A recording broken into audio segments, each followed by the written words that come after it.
The story I want to tell you tonight is quiet, restrained, almost plain on the surface. It doesn't rush, it doesn't raise its voice, and yet it creates a pressure that never really leaves you. This is a courtroom drama made almost entirely without a courtroom. A film that looks like a debate, but behaves like something closer to a psychological experiment. It's called 12 Angry Men, released in 1957, and most people remember it as a lesson in justice, or fairness, or reason. That memory isn't wrong. It's just incomplete. What this story offers isn't excitement.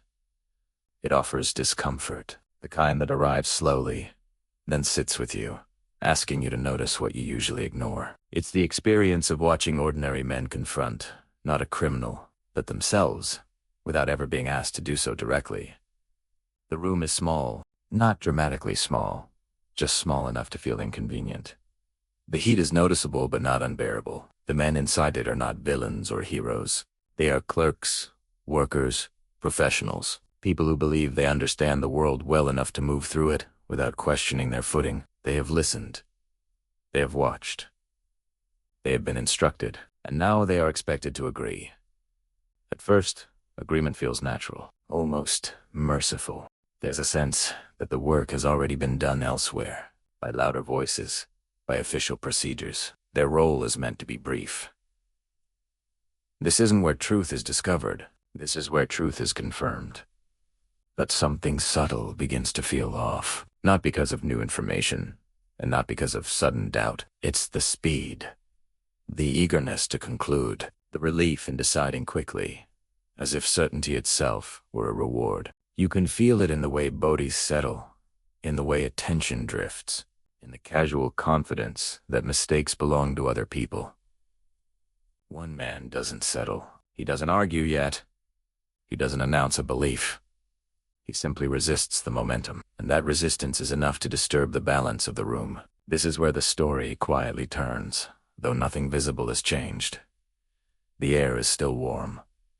The chairs still creak. The men are still just men. But the decision they thought they were done making begins to stretch out, and in that stretching, something uncomfortable is exposed. Not facts, not logic. Time. Time is the real threat here. Because time invites thought, and thought invites doubt, and doubt, once allowed, doesn't stay contained. As the discussion continues, what becomes clear is that the room isn't divided by intelligence. It's divided by tolerance. Some can tolerate uncertainty. Others experience it as an attack. For them, questions feel like accusations. Slowness feels like disrespect, and changing one's mind feels dangerously close to losing control. You start to notice that the arguments aren't really about the case anymore. They are about identity, about who gets to feel competent, who gets to feel superior. Who is afraid of being wrong, not because of consequences, but because of what being wrong would say about them. Small details begin to matter in ways they didn't before, not because they suddenly become decisive, but because they reveal how fragile certainty actually is. Each reconsideration, each pause, chips away at the idea that the truth was obvious from the beginning. And with every chip, tension grows not from conflict, but from exposure. This detail changes how the threat should be understood. The danger isn't that an innocent person might suffer. That idea, surprisingly, doesn't move everyone equally. The deeper danger is that the system they trust, and the shortcuts they rely on, might not be as solid as they need them to be. If this decision isn't simple, then how many others weren't either? The men begin to reveal themselves without meaning to. One grows louder, not because his argument strengthens, but because his patience weakens. Another retreats into silence, not out of thoughtfulness, but out of avoidance. A third clings to procedure as if rules themselves could replace judgment. These behaviors aren't explained, they're displayed. And the display is uncomfortably familiar. What happens next exposes something people rarely like to admit. Reason doesn't always win by being correct. It wins by being persistent, by refusing to match the emotional shortcuts of others. Waiting. And waiting, in a room like this, feels like provocation. The room grows warmer, and tempers follow. The physical discomfort mirrors the psychological one. This isn't an accident. As patience erodes, what remains is instinct. An instinct doesn't care about fairness. It cares about self-preservation, about ending the discomfort by any means necessary. And yet, with every attempt to shut the conversation down, it resurfaces somewhere else. A question asked too calmly to be dismissed, an assumption held up just long enough to reveal its cracks. No one is forced to change. They simply run out of places to hide. You begin to realize that this story isn't asking who is right. It's asking who is willing to look again, and more importantly, who isn't.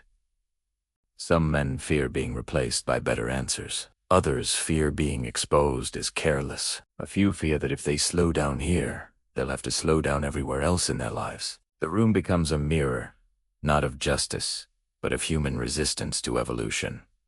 Not evolution as progress, but as threat. Because growth requires admitting that what once felt solid might not be anymore. As the balance in the room shifts, it doesn't do so triumphantly.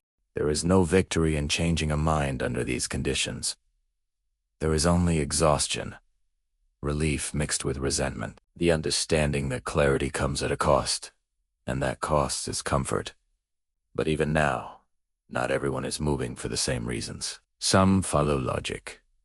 Others follow pressure. A few simply follow the desire to be done. And that difference matters more than any single conclusion. The unease lingers because the process has revealed something irreversible. The idea that certainty is often borrowed, not earned. That confidence can be inherited from authority rather than built from understanding. And that in a room full of people, silence can be just as dangerous as shouting. By the time the men sit back again, the room feels different.